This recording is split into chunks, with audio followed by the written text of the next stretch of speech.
बिस्मिल्लाहिर्रहमानिर्रहीम। शुरू करता हूँ अल्लाह के पाक नाम से जो बहुत बड़ा मेहरबान नहायत रहने वाला है। देखती आंखों और खूब सुनते कानों को अस्सलाम वालेकुम। बहनों, भाइयों, दोस्तों और बुजुर्गों, हम इस इस्लामी स्कॉलर्स, सूफिया कराम, इस्लामी फलसफे, इस्लामी तौसूफ और तरीकी शख्सियात की मालूमाती सीरीज की इस वीडियो में हम आज अबू सफियान दाऊद बिन नसीर अल ताई की स्वालिहियत और इनके मकबरे की तारीख बयान कर रहे हैं। तो दोस्तों, बहनों, भाइयों और बुजुर्गों, अबू सफियान सुलेमान दाऊद बिन नसीर अल ताई, जिसे आमतौर पर दाऊद ताई कहा जाता है, एक इस्लामी आलम और सूफी बुजुर्ग थे। वो कूफा में मुकीम थे और अबू हनीफा के मुमताज शागिर्द थे। इनके शागिर्दों में इस्लामी तौसूफ की कई बाअसर शख्सियत शामिल थी, जैसे मारूफ करखी, इनके आका हबीबुल अजमी।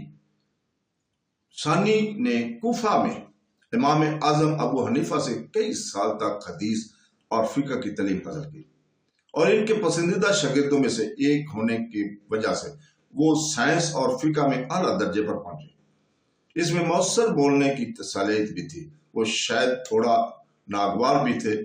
दरहकीकत जब इनने किसी को अपनी छड़ी से मारा तो इसके उस्ताद अबू हनीफा को इसे डांट पड़ा। अबू सुलेमान, तुम्हारे हाथ और जबान लम्बी हो रही है। दाऊद अल ताई इस इंतबा से बहुत मुतासर हुआ। इसने अपनी तालिब इल्मी के आखिरी साल में बात नहीं की। उन्होंने कोई सवाल किया और ना ही कोई जवाब दिया। अगरचे अल ताई अपने जमाने का सबसे ज्यादा रवानी बोलने वाला और अरबी जबान का बेहतरीन जानने वाला था और फिका और राय के मारूफ ऐमा में से एक थे, लेकिन उन्होंने अपनी किताब कुछ वजूहात की बिना पर दरिया फरात में फेंक दी, जो मुख्तलिफ अंदाज में दिखाई गई हैं। ज़राए में और ज़ैद और आबादत की तरफ एतकाफ किया। उन्होंने अपने आप को अवामी और दुनियावी मामलात से मुकम्मल तौर पर दूर कर लिया, अपने आप को अपने घर में बंद कर लिया और सिर्फ नमाज के औकात में जमात से शामिल होते थे। दाऊद अल ताई की मौत की सही तारीख कतई तौर पर मालूम नहीं है, लेकिन तारीखी अकाउंट्स इसे 8वीं सदी में बताते हैं। मुमकिन तौर पर इस सदी के निस्फ आखिर में कूफा के साथ इसकी वाबस्तगी के पेश नजर ये वसी है। इनका ख्याल था कि इसकी मौत वहीं हुई, हालांकि कुछ ज़राए बताते हैं कि उन्होंने बगदाद जैसे दूसरे इलाकों में भी वक्त गुजारा होगा। इब्तदाई इस्लामी दौर की शख्सियत के लिए मौत के मखसूस रिकॉर्ड शुदा साल की अदम मौजूदगी गैर मामूली बात नहीं है, खासतौर पर वो लोग जो इस वक्त के मरकजी ताकत के ढांचे में सरकारी सियासी ओहदों पर या किरदारों पर फैज नहीं थे। कूफा में मजार का मकाम है क्योंकि ये इब्तदाई इस्लामी दुनिया में एक अहम फिक्री और रूहानी मरकज के कुतब में ताई के आखिरी रामगाह है।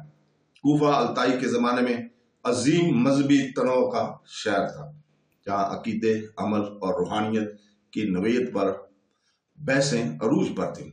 इब्तदाई इस्लामी शख्सियत से शहर का तल्लुक बिशमूल इमाम अली इब्न अबी तालिब रज़ी अल्लाह तआला अन्हु, चौथे खलीफा और शिया इस्लाम में पहले इमाम अल ताई के मजार के मकाम को मज़ीद अहमियत देता है। तो दोस्तों, दाऊद अल ताई के मजार की तमीर से मुतल्लिक़ कतई तफसीलात वाज़ह तौर पर दस्तावेजी मौजूद नहीं है। बहुत सी मजहबी मज़ारात की तरह खास तौर पर इब्तदाई इस्लामी शख्सियत के लिए वक्फ करदा अल ताई के मजार की तामीर और देखभाल एक बदतरीज अमल रहा होगा, जो वक्त के साथ साथ मुकामी कम्युनिटीज और हुक्मरानों के जेर असर रहा। इस्लामी मज़ारात अक्सर मुख्तलिफ हुक्मरानों, मजहबी रहनुमाओं या मुकामी बरादरियों के जरिए तामीर या तोसी करते थे, जिन्होंने इस्लामी तारीख की अहम शख्सियत की याद को इज्जत देने की कोशिश की। बहुत से मामलात हैं। एक मजार की तामीर का आगाज मुकामी मोमिनीन या इस्लामी कम्युनिटी की नुमाया शख्सियत के जरिए किया जाता है, जिन्होंने काबिल एहतराम आलम सूफी या बुजुर्ग की महराज को महफूज रखने के लिए कोशिश की होगी। दाऊद अल ताई के मामले में इनके मजार की तामीर मुमकिन तौर पर इनकी मौत की सदियों बाद हुई थी, जैसे कि बहुत से इब्तदाई इस्लामी शख्सियत की तरह बाद की नस्लों के लिए मज़ारात या यादगारों को एक बात को यकीनी बनाने के लिए बनाना आम था कि ऐसी शख्सियत की यादें जिंदा रहें और अकीदत और कासी की तारीख जारी रखें। ये मज़ार अब्बासी दौर के इब्तदाई दौर में تعمیر کیا جا سکتا تھا، یا یہ صفوی یا عثمانی سلطنتوں کے دور میں تعمیر یا تزئین اور عائش کی جا سکتی تھی۔ یہ دونوں ہی خطے میں بااثر تھے اور اسلامی تصوف کے فروغ میں اپنا کردار ادا کرتے تھے۔ اولیاء اور علماء کی تعظیم، کوفہ میں واقع داؤد الطائی کا مزار صوفی روایت کی پیروی کرنے والوں کے لیے ایک اہم روحانی مقام ہے۔ اگرچہ مزار کی تعمیر خود پوری طرح سے دستاویزی نہیں ہے، لیکن امکان ہے کہ اس کی تعمیر یا توسیع وقت کے ساتھ ساتھ مختلف مسلم کمیونٹی نے کی۔ ممکنہ طور پر عباسی آباد کے دوار میں یہ مزار الطائی کی زندگی اور تعلیمات کے دیر پا اثرات کے ثبوت کے طور پر کھڑا ہے، اور یہ ان لوگوں کے لیے تعظیم کا مقام بنا ہوا ہے جو ابتدائی اسلام کی روحانی طریقوں سے گہرا تعلق چاہتے ہیں۔ تو دوستو، اس کے ساتھ ہمیں کل تک کے لیے اجازت۔